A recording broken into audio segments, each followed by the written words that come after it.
আমরা আছি প্রধানমন্ত্রীর বাসভবন গণভবনে। এখানে প্রচুর মানুষের সমাগম হয়েছে, যে যেখান থেকে পেরেছেন সারা বাংলাদেশের মানুষ আজ এখানে চলে এসেছেন। প্রচুর ভাঙচুর হয়েছে, যদিও এর আগেই প্রধানমন্ত্রী শেখ হাসিনা নিজের দায়িত্ব থেকে পদত্যাগ করেছেন এবং দেশ ছেড়েছেন।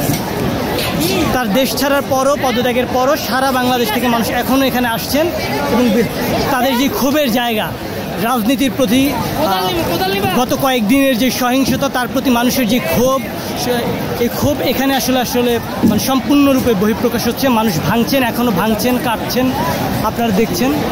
মানুষের ক্ষোভের জায়গা, গত 15 বছরে মানুষের মনে যেই ক্ষোভ তৈরি হয়েছে, মানুষ যে পরিমাণ উত্তপ্ত হয়েছেন, তা আসলে এখানে আসলে দেখা যাচ্ছে।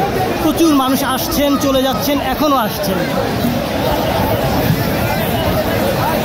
তবে সবচেয়ে বড় কথা হচ্ছে, এখন সংশয়ের জায়গাটা হচ্ছে প্রধানমন্ত্রী চলে যাওয়ার পরে এখন যে পরিস্থিতি, এই পরিস্থিতির আসলে উত্তরণ কিভাবে হবে, এটার এখনও সঠিক উত্তর পাওয়া যায়নি।